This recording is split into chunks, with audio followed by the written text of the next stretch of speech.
Happy Tuesday. This is Tuesday, the 13th day of July, the 27th episode of the show. I'm just checking my notes. And the 43rd day of the Sekou 30-day challenge. I'll get to that in the Hero News. So welcome to the show.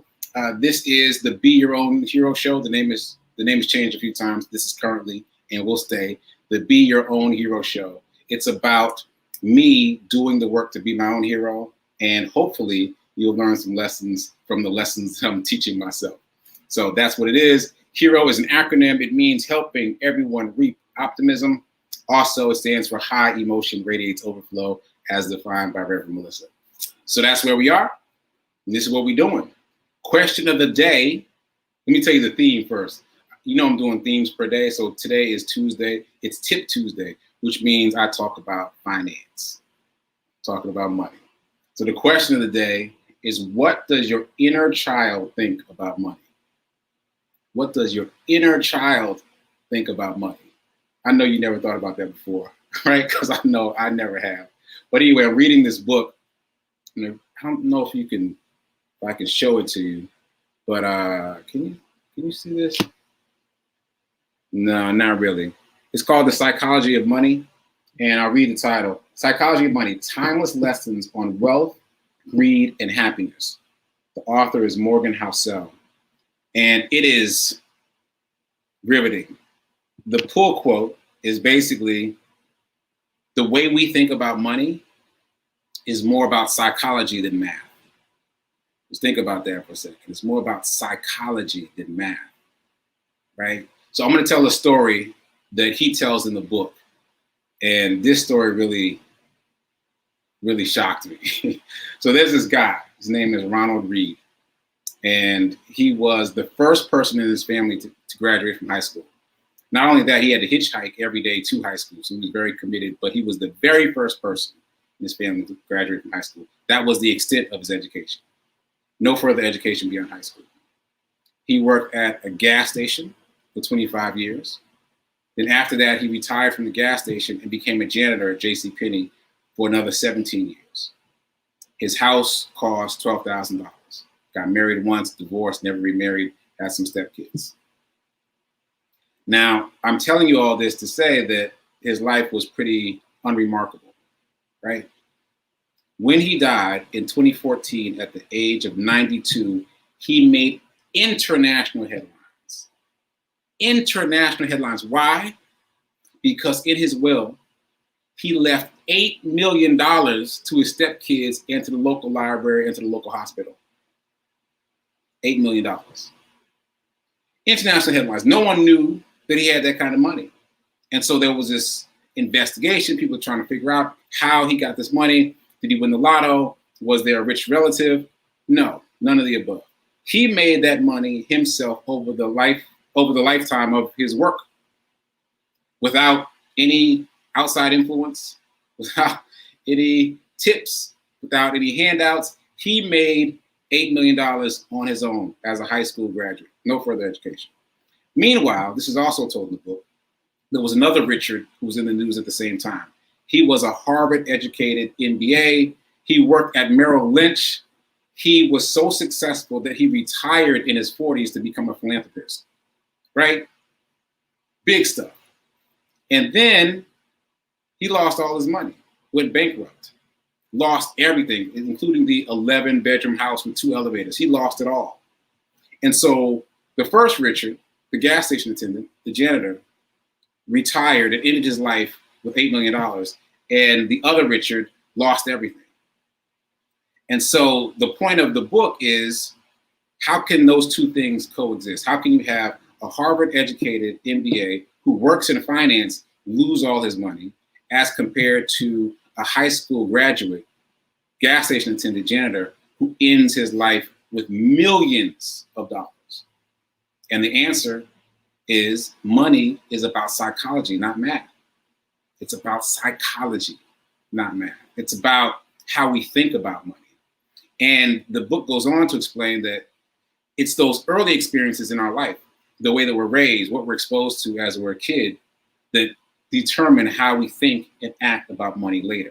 This is all the way back to the formative years. You've heard me talk about the formative years, and you know I would get up on a soapbox about the formative years.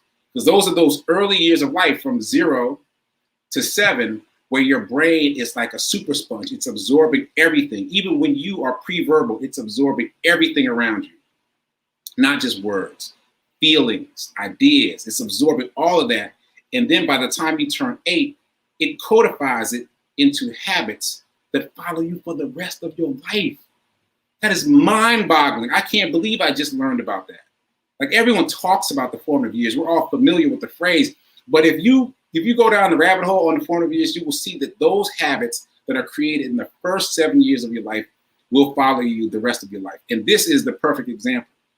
How you deal with money is really determined by those early years. So I'm going to read a quote from this book. There's so many amazing things, but this is a good one. Finance is overwhelmingly taught as a math-based field, where you put data into a formula and the formula tells you what to do, and it's assumed that you'll just go do it. It's not that this is wrong, it's that knowing what to do tells you nothing about what happens in your head when you try to do it, right? That's deep. And then I'm gonna read another one. Where is it? Where is it? Okay, here we go. This is a double header. All of us, you, me, everyone, go through life anchored to a set of views about how money works that is wildly different from person to person. What makes sense to me might be crazy to you, and vice versa. The person who grew up in poverty thinks about risk and reward in ways that the child of a wealthy banker cannot fathom, even if he tried. Your personal experiences with money make up 1,000,000% of what's happening in the world, but 80% of how you think the world of money works. I mean,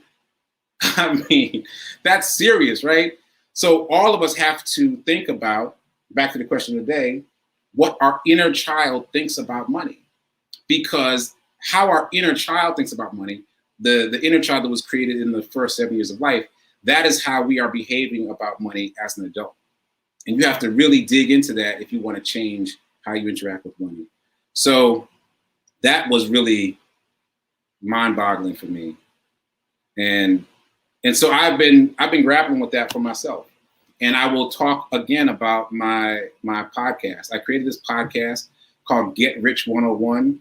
And in that podcast, I'm reading the book, The Science of Getting Rich by Wallace D. Wattles. It was written in 1910. And the ideas that he gives about money, even though they were written in 1910, are very relevant to today. And you hear a title like The Science of Getting Rich, and you expect, or at least I expected something a little bit different than what I got. But it is very much about mindset. And this book, The Psychology of Money, helps underscore that, because it's about how you think about money, and how you think about money was formed in your early years of life. So it's about shifting how you think about money so that you can interact with money differently, so that you can invest differently, so that you can get past your own blocks to become wealthy. Because you can become wealthy within your lifetime, just like Reed did, Richard Reed. He became a millionaire in his lifetime. And so did Rockefeller, by the way. Quick sidebar, I thought that John Rockefeller inherited money. But I've been researching him recently. He was a clerk. He was a clerk. He made all that money by himself. And when I say all that money, I mean he was the world's first billionaire. Might have been a trillionaire. He made so much money himself that no one in his family ever has to work. Ever. But that's one person. He made all that money in one lifetime just based on his investment decisions. So it's possible. You can do it, but you have to confront your inner child. You have to find out what your inner child thinks about money so that you can get past that. So that's my word. That's my word of the day. Your homework is to figure out what your inner child is thinking about money, as is my homework. I'm working on that too. All right, so I'm gonna do a quick commercial break, and then I'm gonna get into some hero news. I will be right back.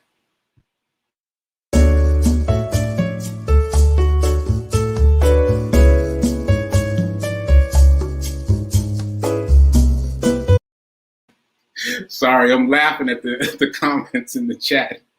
So shout out to Gladys, shout out to Tim. Tim said, this is what made me laugh. Tim said, my child knows nothing about money. My inner child knows nothing about money.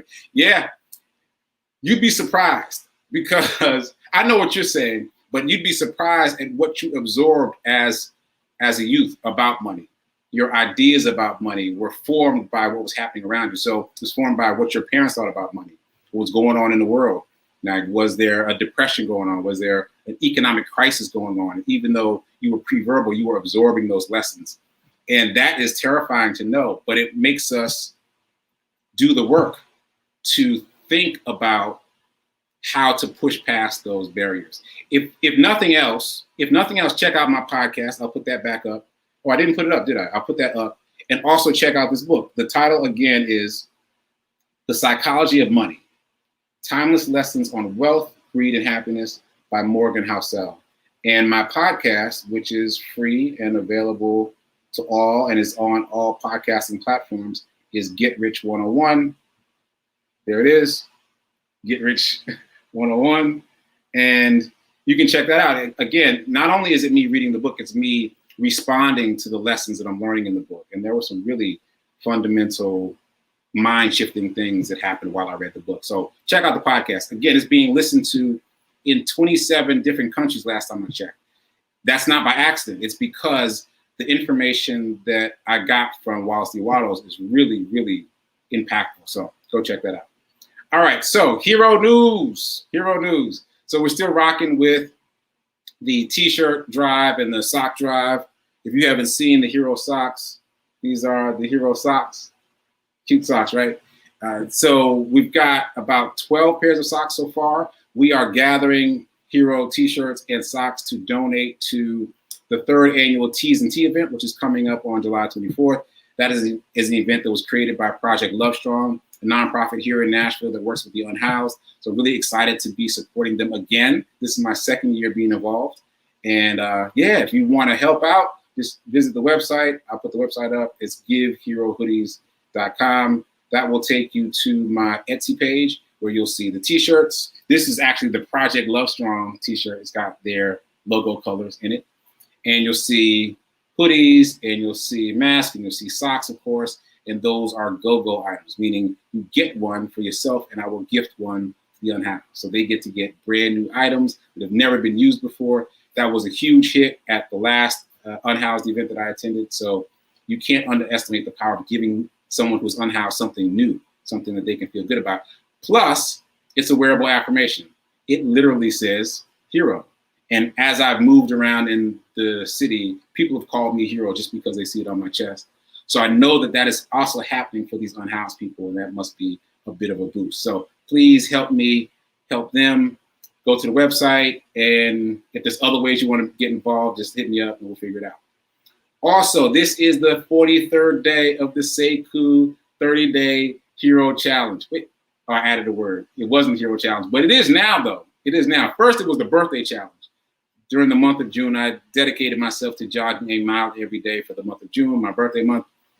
Now, in July, it has become a Hero Challenge because one of my friends has pledged $1 a mile for every mile I run in the month of July, which I'm super excited about. So I just put that on social media, on Facebook and Instagram and everything. I put the fact that he has pledged $1 a mile, and I put out an all call. So if anybody else wants to pledge $1 a mile, feel free. I'm donating 100% of the proceeds to the various nonprofits that I've been working with that work with the unhoused. So last month, just to give you a sense of how much money we're talking about, last month I ran 62 miles. So we're talking about $62. So we're not talking about crazy money. But if you would like to join in, let me know. We can figure this out, and we can give a huge donation, hopefully huge donation, to these various nonprofits. So I think that's it. Come back in a few minutes to watch me produce Rev Mel Show, Sit with Rev Melissa. I might pop in to say something because, you know, I get a little chatty. And that's happening at 9:30 Central, 10:30 Eastern. Thanks for coming to check me out for the Be Your Own Hero Show at 9 a.m. Central, 10 a.m. Eastern. And come back tomorrow. So I'm doing this now Monday through Friday, 5 days a week, 9 a.m. Central, 10 a.m. Eastern, the Be Your Own Hero Show. So till then, keep doing. Be a hero. Be your own hero. and remember that now is better than perfect. Later.